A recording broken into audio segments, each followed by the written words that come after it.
today we have this logarithm and exponential equation to solve. So what do? We know from certain rules that the fundamental one is if the base are equal, then we equal the exponents. But if we equal the base, we will realize that we're going to cancel out x. So we're going nowhere. Because if I equal the base, I will have to cancel out x. In other words, x will be 0. That does not work. I don't want that. So, what do I do now? Let's introduce logarithm in both sides. Since we have a decimal logarithm, so let's introduce decimal logarithm in both sides.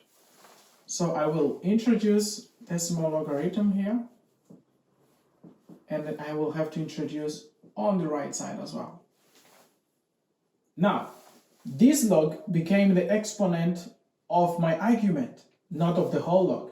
So the exponent of argument, according to the properties, we can send at the back multiplying. So we'll have log of x times log of x, this log of x, this one, equal.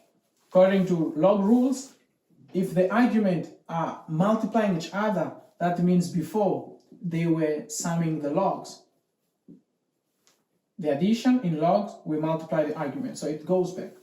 So the product of two expressions in maths, if they are equal, then it's equal to that expression squared. So this will be x squared equal log. 100 is 10 to the power 2 plus log of x.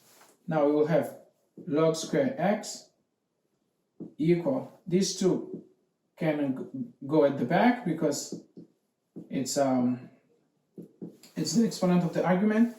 We know that this is decimal log, so the base is always 10. And in logarithm, if the argument is equal to the base, it's always equal to 1. So this will be 1. Then 2 times 1 is always 2. So we will end up with log squared of x equal to 2 plus log of x. So I have log of x here, I have log of x here. I can send all this expression to the left side.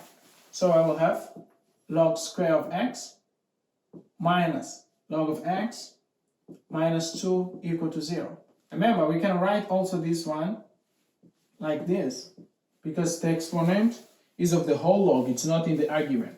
So it reminds us our quadratic equation. So let's consider now, by this time, log of x as the whole variable. Log of x, our variable, like our t or our n, log of x. So it's quadratic equation. In quadratic equation, we find always two numbers that multiplying is equal to the constant and they add up to the b. But remember, now log of x is my variable. So this is my, let's say my x squared. So I will have log of x equal, this is my variable, all this is my variable. I will apply quadratic formula.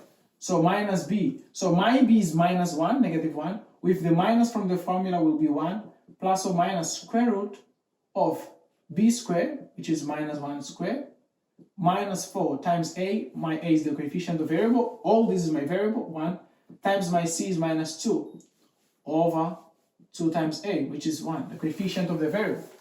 So I will have log of x equal to 1 plus or minus. Here is 1 and minus is plus, so 8 plus 1 is 9. Square root of 9 is 3 over 2. I have plus or minus, that means I have to work out with one sign first and then with the second one. So I will have log of x equal to 1 plus 3 over 2. 1 plus 3 is 4 over 2 is 2. So I have log of x equal to 2. Here I apply the fundamental rule of logarithms, which is x equal the base, which is 10, since it's decimal logarithm, to the power 2. So that means my first x is equal to 100. Now let's work with the negative one. I will have log of x equal to 1 minus 3 over 2. It's minus 1, so I will have minus 1. So x will be equal to 10 to the power minus 1, which is 1 over 100, which is 0,1. So those are my solution.